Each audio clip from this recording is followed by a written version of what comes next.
It's hard to number the pieces that make up a life. Everyone's puzzle looks a little bit different, and the picture you model the puzzle from can sometimes have a few holes. It's gonna be hard not to get teary-eyed because even every time I talk about it, wow, I just can't even explain. Taylor McSwain's life has been like putting together a pictureless puzzle. I've always had a copy of their adoption records. They were given to me, and so I've always held on to their adoption records, and that's the only record I've physically had of them, you know, and that's the only link I've had to both of my sisters. Taylor grew up in Myrtle Beach. She's always known her birth mother, who chose to put both Taylor's older sister and younger sister up for adoption. 3 girls, each 1 year apart, all connected by the woman who gave birth to them. It took Taylor 28 years to find Abby Haight, her older sister. I had waited my whole life to find out answers. Ancestry DNA helped locate answers. Abby had just one match. And there was one that said Taylor. I didn't know if it was a girl or a boy or who it was. So I sent out a message and just said, hey, you know, my name is Abby and I was adopted. I told her the whole thing. I was adopted in 1990. And within, I would say like 30 minutes or less, she had messaged me back. And I remember as soon as I saw her birth date, I just remembered like my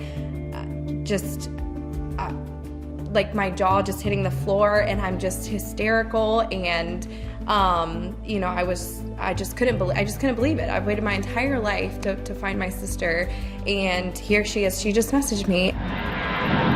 With some of her pieces in place, Taylor flew from her home in Florida back to Myrtle Beach to meet Abby. This was in October of 2019. The pair says the connection was instant. I mean, we're literally like a little over a year apart, you know? So we're kind of almost going through the same things in life.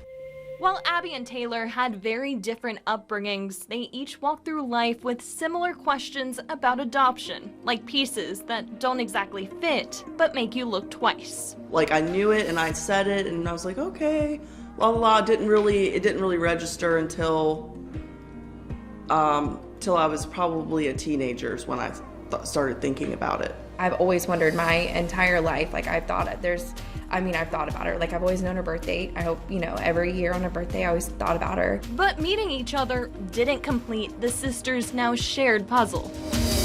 And so whenever I met Abby, you know, I told her, you know, hey, we have a sister that, you know, hopefully one day we'll be able to find. The problem is they only know 2 things about her.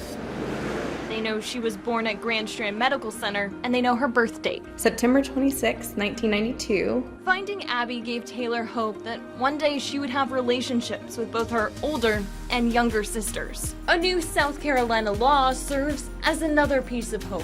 It was signed last year, but it only became effective a few weeks ago. It allows anyone born in South Carolina with an original birth certificate sealed due to an adoption to receive a copy. While Taylor and Abby's sister's birth certificate won't have either of their names on it, it could help her find out who she is, if she's also looking for her family. I think it's really important that people know that, you know, they have a story, and don't be ashamed to share your story. Taylor and Abby may never get to finish their story, but the two have one another, and they hope by sharing what they do know, they can recover a few more missing pieces of their puzzle.